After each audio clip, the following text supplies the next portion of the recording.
In 1998, there were 4 million cell phones on the African continent. Today, there's almost, 15 years later, almost 800 million cell phones. That's an 80% market penetration compared to something like 20% in terms of bank accounts on the continent. By 2017, it's estimated there will be about 1.1 billion cell phones in Africa. Globally, mobile money is growing like gangbusters and extremely, extremely exciting. It's already taking off.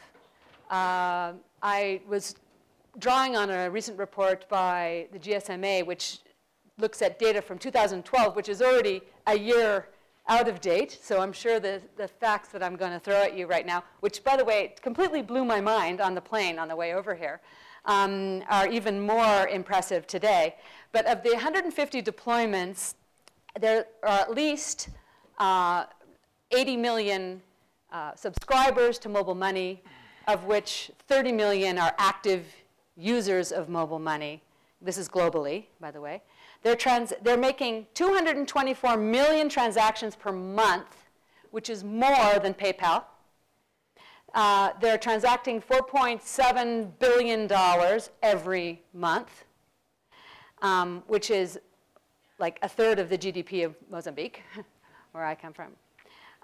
And there are 520,000 agents, mobile money agents globally, which is more than what Western Union has. So just to give you a sense globally of what's happening, and 70% of that activity is happening through mobile network operators, not banks.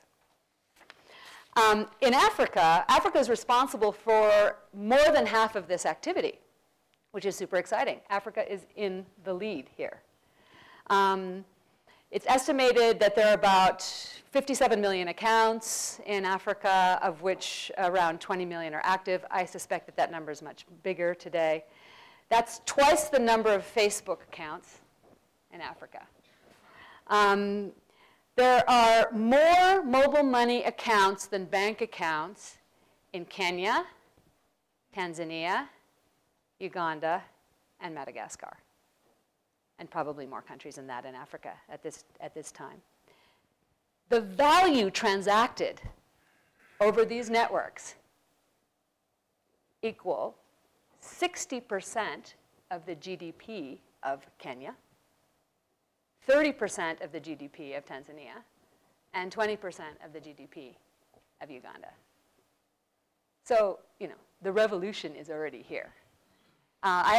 There's a friend who always quoted the author that I can never remember the name of. It said, "The future is already here. It's just unevenly distributed." And that's, my friends, what is happening here. OK, so that's all the good news, and the opportunity is there, and it's incredibly exciting. However, there are only 6 deployments globally, worldwide, that have reached scale. That's at least 1 million active clients. And 14 that the GSMA labels as, I think they call them sprinters, fast-growing, you know, promising. So that's 14 out of 150. So less than 10% of global deployments are, let's say, successful, right? So why? What's going on here? And I would posit that it's because it is a highly disruptive business model that we're talking about, and very, very challenging for banks and even mobile network operators who are responsible for most of the action. Very, very difficult for them to make it happen.